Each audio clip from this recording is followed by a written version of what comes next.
Bonsoir, bienvenue à l'EPI. Nous sommes à l'espace projet interassociatif parce que nous avons été sollicités par Mme Dounia Besson, qui est l'adjointe à la solidarité internationale, non, une chargée de mission, parce que c'est M.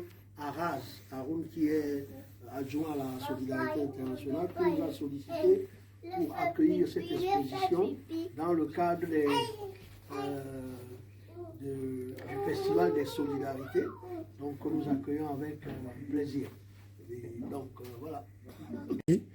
Alors justement, le Festival des Solidarités, Pierre, un petit mot? C'est une bonne manifestation qui s'inscrit dans le cadre de la Semaine des Solidarités en France et qui se déroule dans l'atrium de l'Hôtel de Ville et qui regroupe une cinquantaine d'associations, alors regroupées pour le coup par pôle.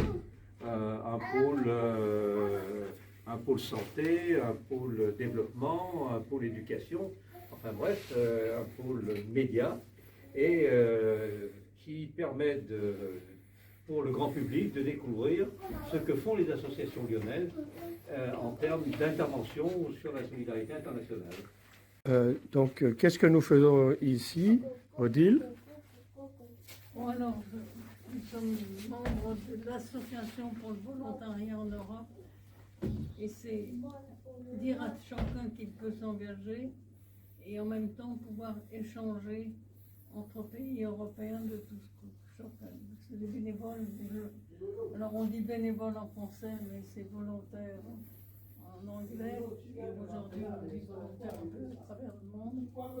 Et notre rôle, c'est ensemble, agir ensemble. Agir ensemble. Merci Odile. Alors Sofiane, le moment plus précis dans lequel nous sommes, c'est pour l'exposition sur les droits internationaux. Donc c'est pour sensibiliser les gens autour des droits internationaux.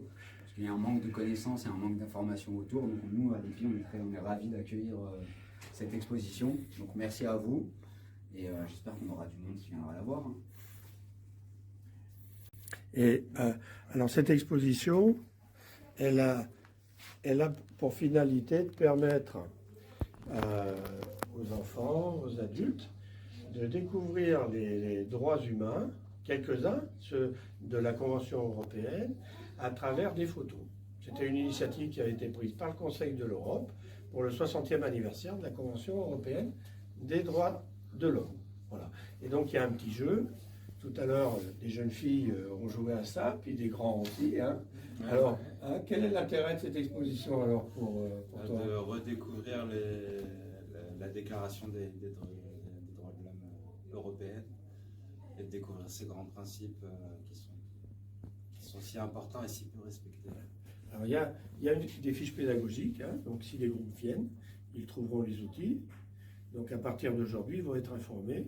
Et puis l'exposition, elle va rester ici pendant au moins un mois. Et en fonction du besoin par ailleurs, hein, bon, elle bougera, mais on pourra très bien imaginer qu'elle revienne. Nous en disposons de 3 en réalité, hein, qui peuvent circuler. Donc nous sommes très heureux, hein, Odile, d'être venu ici. Nous avons fait connaissance avec des personnes remarquables et de grande qualité. Et ainsi, bon, toi tu connaissais déjà, puisque tu avais œuvré ici par le passé, Pierre également. Mais moi, je ne savais pas. La qualité des choses qui se font ici à Vaux-en-Velin, c'est remarquable. Voilà. Bon, on dit le hasard fait bien les choses. Il y a une semaine, c'était la semaine sur l'handicap. Aujourd'hui, nous sommes sur la semaine des solidarités. Ça tombe bien, moi-même, je fais partie du Congrès des peuples et représentant de l'Agence mondialiste d'information et de presse, où nous parlons de l'activité mondiale et nous œuvrons pour la paix entre les peuples. Parce qu'on oublie souvent ce mot-là de peuple, et ça c'est quelque chose de très important. Donc, voilà. Très bien, super. Moi j'ai travaillé sur les droits des enfants, donc venir découvrir une exposition sur les droits des adultes, c'est aussi intéressant. Et on voit aussi une correspondance entre ce qui a été choisi pour la Convention internationale des droits des enfants et celle de la Convention internationale des droits de l'homme. Merci, super. Il y a du boulot.